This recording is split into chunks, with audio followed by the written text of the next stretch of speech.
ఈరోజు ఈ యొక్క తెలంగాణ ఉద్యమము ఈ రోజుది కాదు. 69లో ఇదే ఉస్మానియా యూనివర్సిటీలో బ్రహ్మాండమైనటువంటి ఉద్యమం జరిగింది.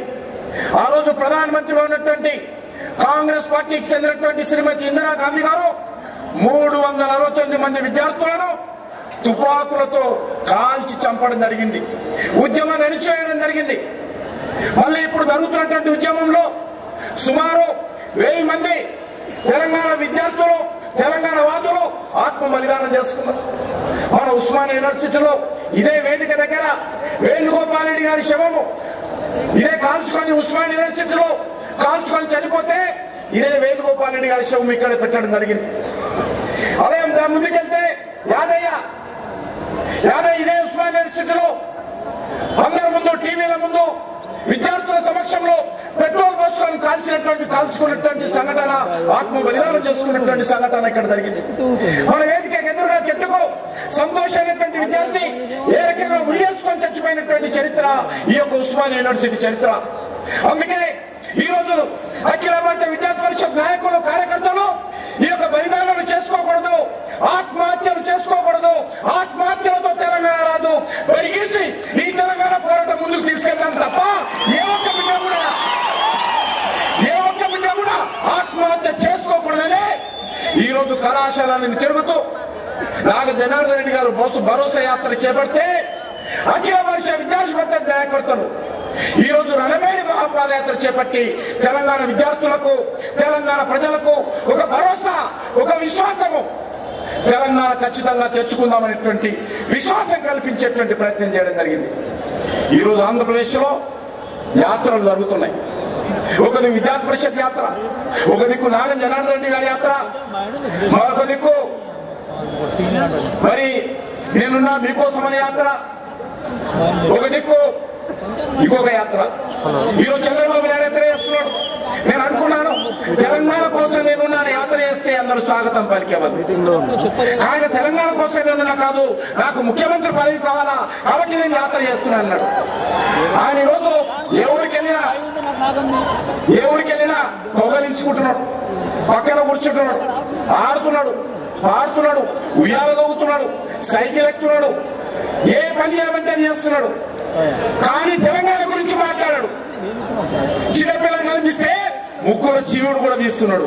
కానీ ఈరోజు తెలంగాణ బిడ్డల గురించి, తెలంగాణ బిడ్డల ఆత్మ బలిదానాల గురించి ఒక్క మాట మాట్లాడినటువంటి చంద్రబాబు నాయుడు తెలంగాణ ప్రజలు నమ్ముతారని అడుగుతా ఉన్నాను. ఈరోజు నన్ను ముఖ్యమంత్రి చేయండి అంటున్నాడు. నేను అడుగుతా ఉన్నాను చంద్రబాబు నాయుడు గారు, ఏ రాష్ట్రానికి ముఖ్యమంత్రి చేయాలి బాబు? తెలంగాణకు నేను వ్యతిరేకం కాదంటావు, మీకున్నటువంటి కొంతమంది తెలంగాణ వస్తుందంటున్నారు. మరి నేను ఈరోజు చంద్రబాబు నాయుడు అడుగుతా ఉన్నాను, చంద్రబాబు ఎంత నుంచి, చంద్రబాబు సంఘంలో నుంచి తలబట్టి ఫోటోలకు ఫోటోలు ఇస్తున్నటువంటి తెలంగాణ ఎమ్మెల్యేలను అడుగుతున్నాను, చంద్రబాబు నాయుడు ఏ రాష్ట్రానికి ముఖ్యమంత్రి కావాలనుకుంటున్నాడు? ఒకటి మాత్రం తెలుసు, ఈరోజు తెలంగాణ రాష్ట్రం రావడం ఖాయము. కానీ చంద్రబాబు నాయుడు మాత్రము ఇక్కడ ముఖ్యమంత్రి రాడు, అక్కడ ముఖ్యమంత్రి రాడు. ఇది మాత్రం ఈరోజు ఆంధ్రప్రదేశ్ లో జరిగేటువంటి నగ్న సత్యమని సందర్భంగా మనం చేస్తున్నాం. ఇంకో యాత్ర వెళ్తున్నారు. మా అన్న 1000 కోట్ల దోపిడీ చేసి చెంచాడు కూడా జైల్లో ఉన్నాడు. మా అన్న 1000 కోట్ల దోపిడీ చేసి చెంచాడు కూడా జైల్లో ఉన్నాడు. మా అన్నను ముఖ్యమంత్రి చేయండి అని ఇంకో ఆమె జరుగుతున్నది. ఆమెను కూడా అడుగుతున్నాను, తల్లి నీకు నా తెలంగాణ బిడ్డల సంగతి నీకేం తెలుసు? నా వేణుగోపాల్ రెడ్డి తల్లి ఆత్మ బలిదానం ఏ రకంగా ఉందో ఒక్కసారి చూసావా? నా సంతోషం, నా యాదయ్య, నా శ్రీకాంత్ ఏ రకంగా ఆత్మ బలిదానం చేసుకున్నారో వాళ్ళ గురించి మీకేమైనా తెలుసా? ఎందుకు నిన్ను ముఖ్యమంత్రి చేయాలి? మీ నాన్న ముఖ్యమంత్రి కాబట్టి మీ అన్నను ముఖ్యమంత్రి చేయాలా? మీ నాన్న ఏమన్నాడో తెలుసా? ఎన్నికలు అయిపోగానే అనంతపురం జిల్లాకి వెళ్ళి తెలంగాణకి వెళ్ళాలంటే పాస్పోర్ట్ కావాలన్నాడు. మీ అన్న వీసా తీసుకోవాలన్నాడు. ఇదే మీ అన్న పార్లమెంటులో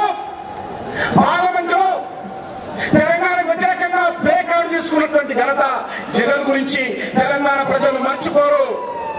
ఖచ్చితంగా ఈ రోజు జగన్ అనుకుంటుండొచ్చు, ఈరోజు చంద్రబాబు నాయుడు అనుకుంటుండొచ్చు సమైక్యాంధ్రక ముఖ్యమంత్రి అవుతామని.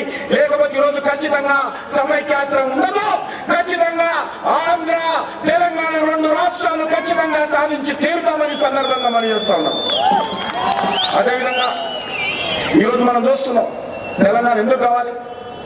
తాగడానికి నీళ్ళు లేవు, వీడు వెళ్ళినటువంటి భూములు సాగునీరు లేదు, లేకుండా ప్రజలు వలసపోతున్నారు, కరీంనగర్లో ప్రైవేట్ నీటి తాగుతున్నారు, నిజామాబాద్ లో గల్ఫ్కి వెళ్తా ఉన్నారు, గోదావరి ఒక దిక్కు, కృష్ణా నది ఒక దిక్కు. ఈ రోజు అయినప్పుడు కూడా ప్రజలు బాధపడతా ఉన్నారు. కాబట్టి ఈ రోజు తెలంగాణకు స్వాతంత్రం వచ్చేటువంటి 65 సంవత్సరాలుగా సమైక్యాంధ్రలో న్యాయం జరగలేదు. ఖచ్చితంగా తెలంగాణ రాష్ట్రం ఏర్పడితే చిన్న రాష్ట్రాల ద్వారా వేగవంతమైనటువంటి సమాంతరమైనటువంటి అభివృద్ధి జరగాలని భారతీయ జనతా పార్టీ కోరుకుంటుంది. చిన్న రాష్ట్రాల ద్వారా ఇంతకు ముందు రాజేంద్ర గారు చెప్పినట్టు వేగవంతమైనటువంటి అభివృద్ధి జరుగుతుంది, ఉద్యోగాలు లభిస్తాయి, ఉపాధి దొరుకుతుంది. దానికోసమే భారతీయ జనతా పార్టీ ఒక జాతీయ పార్టీగా ఉండి కూడా ఈ రోజు చిన్న రాష్ట్రాల కోసం పోరాటం చేస్తున్నది, పోరాటాలలో ముందున్నది. మరొక విషయం చెప్తాను. ఈరోజు అందరూ గుర్తుపెట్టుకోవాలి, చంద్రబాబు నాయుడు అనుకుంటుండొచ్చు, కాంగ్రెస్ పార్టీ అనుకుంటుండొచ్చు 69 లో ఉద్యమం జరిగింది, 369 మందిని చంపాము, తర్వాత ఏమైంది? కానీ ఈరోజు కాంగ్రెస్ పార్టీని హెచ్చరిస్తా ఉన్నాను, 69 లో జాతీయ పార్టీ ఉద్యమాలు లేవు, జాతీయ పార్టీ ఉద్యమాలు లేవు. ఈ రోజు భారతీయ జనతా పార్టీ తెలంగాణ ప్రజల వెనుక ఉంది, తెలంగాణ ఉద్యమంలో ఉంది. ఖచ్చితంగా మీరు తెలంగాణ ఇవ్వకపోతే తెలంగాణ ప్రజలకు తెలుసు ఏ రకంగా తెలంగాణ తెచ్చుకోవాలో. తెలంగాణ ప్రజలకు తెలుసు. 69 లో చూశారు, 71 లో చూశారు, ఇన్ని సంవత్సరాలుగా చూస్తున్నారు. తెలంగాణ ఎట్లా తెచ్చుకోవాలో, తెలంగాణ ఎవరి ద్వారా వస్తుందో, తెలంగాణ ఎందుకు తెచ్చుకోవాలో తెలంగాణ ప్రజలకు తెలుసు. ఖచ్చితంగా తెలంగాణ సాధించుకున్నటువంటి సత్తా శక్తి ఈ యొక్క తెలంగాణ ప్రజలకు ఉంది. ఈ విద్యార్థులను చూస్తే, ఈ రణబేరును చూస్తే, ఈ కిరణ్ కుమార్ రెడ్డి కావచ్చు, లేకపోతే సోనియా గాంధీ కావచ్చు, ఎవరు ఆపలేరనే విషయాన్ని ఈ సందర్భంగా మనం చేస్తున్నాను.